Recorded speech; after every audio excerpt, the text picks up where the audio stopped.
Hi everybody, I'm Tara from Crooked Row, and today is an exciting day because we get to start winter sowing in our water jugs. I look forward to this all through the winter because even though we still have lots of snow on the ground, you still want to get out and plant. When you're a gardener, you just love these things. So I am looking forward to doing that, and you only need a few simple things that you should have around the house, with the exception of, well, some of you will have seeds, but if you don't have seeds, you're gonna have to grab seeds, order seeds, or go buy seeds, and some potting soil. So let's take a look at what you need. So all you're gonna need, and of course this is largely dependent on how many of these you have, but you're gonna need a clean, if it's water, you're not gonna have to wash it out, but if you're using milk jugs, you're gonna wanna wash those out so you don't get any mold or fungus or anything started.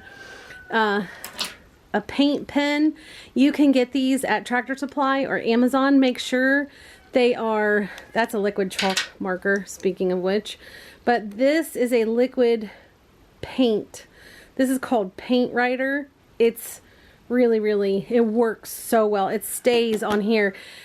Anything that I have ever used, including permanent markers, fades and then you don't know what's inside. You need your seeds. You need scissors or an X-Acto knife. An X-Acto knife works better, but my kids have lost it. Surprise, surprise. And some potting soil. So that's what you need to get started. That's what we're starting today. So I'm here with my lovely assistant. Hello. My husband, Chris. And we have put in a bucket. This is the potting soil. It's just a organic Espoma potting soil. And we wet it so that it comes together in a clod like that, very easily with nothing dripping out of my hand. And we are going to go ahead and set this soil aside, and then I wanted to show you how you cut this in order to make it your own little greenhouse. Okay, so you've got your jug, and what you want to do is you're utilizing this handle as the flip. So you're going to, there's a line that you can start on. I don't know if you can see that right here, that you can just poke your scissors or your X-Acto knife through, and you cut it around so that you have a hinge. I love that. But you also, which we probably should have done this first, you want to poke holes in the bottom. You want drainage holes, because you do not want this to sit in water, especially because in a lot of places it's still going to be freezing. I know here for sure at night it's going to be freezing, at least for probably another 3 weeks. Yeah. So you don't want it sitting, you don't want it to become an ice cube, even though if it does freeze, perennials and hardy annuals won't always have an issue with that. So I try to put 5 or 6 holes in the bottom.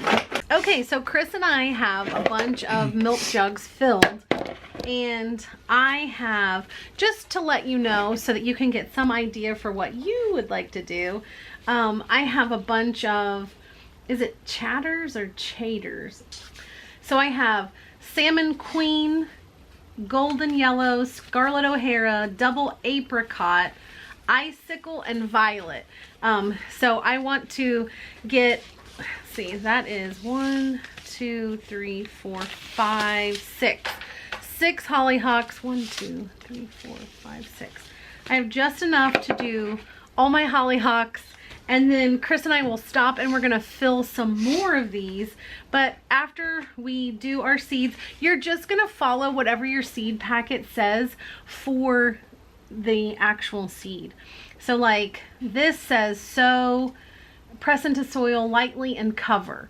I'm also going to take some of my hollyhocks and just put them in pots and keep them in the greenhouse and see which one does better for me. But I'm gonna go ahead and winter sow these, and Chris is going to do, is it lacinato? I've got the lacinato kale. No, but that's the only one we're gonna do in this one. Oh, okay. And so what I try to do is, and Chris, you can do this too, is you could probably spread yours a little more. So right now I'm doing Salmon Queen Hollyhock, and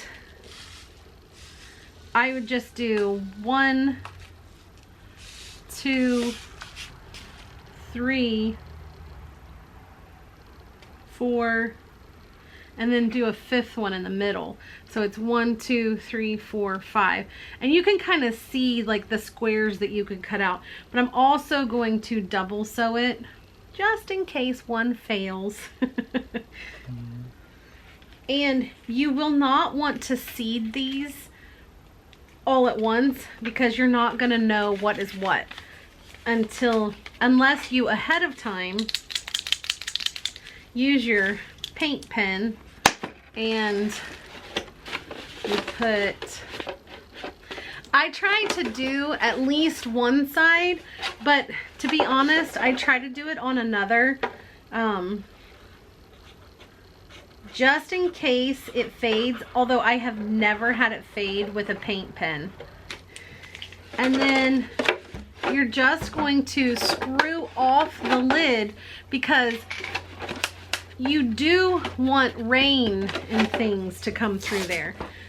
Some people don't tape theirs, and let me explain why I do.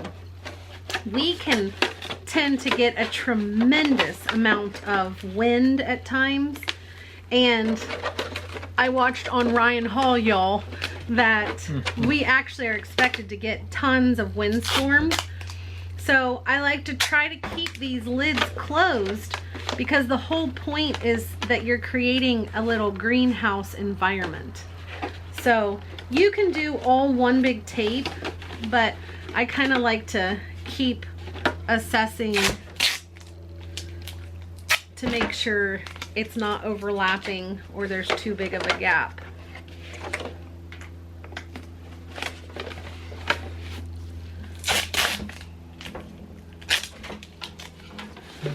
Like here, there's a gap. Now, it won't keep your seeds from germinating, but that wind could catch under there and rip that open, and I really just don't want them to dry out. That's my big thing, is that you want moisture in these.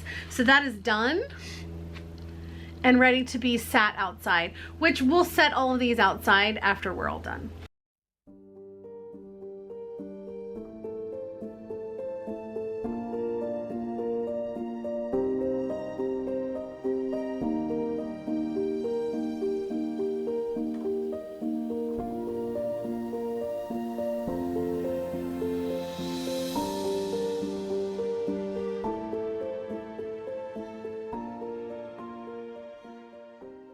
I wanted to give a quick note that Chris and I forgot to water these in, so we're going back around and we're watering these. You do want to make sure that the seeds have contact with the soil and they are watered.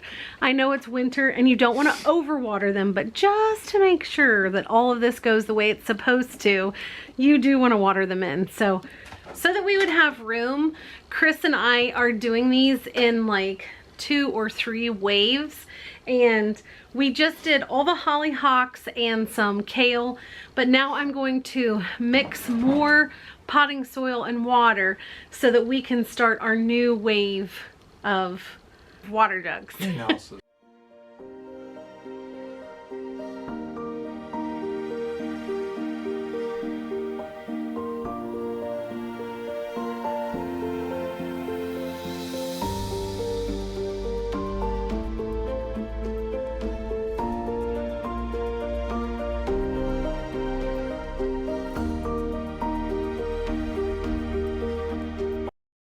I just finished and we have lots of hollyhocks. I have like 6 or 7 different types of hollyhocks. We did parsley, some chives, kale, 3 different types of kale, right? And Thousand Head and was Giant Italy the kale? yes. Okay. No, Giant Italy is parsley. Oh, okay. Yeah. So. And parsley. And then Canterbury bells, and I think another flower, lupine. Lupine. I think it's lupine. Yeah. Okay. But so, we have 1, 2, 3, 4, 5, 6, 7, 8, 9, 10, 11, 12, 13 milk jugs. Russian OG kale.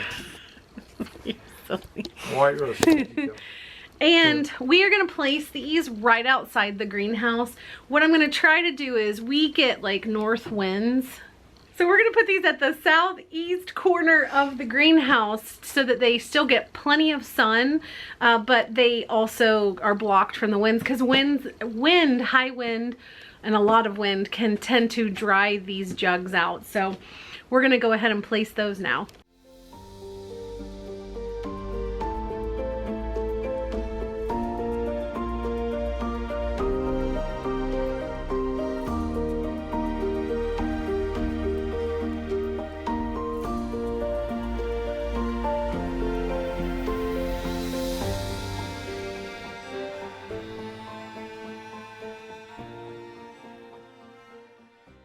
Okay, so that is our first round of winter sowing.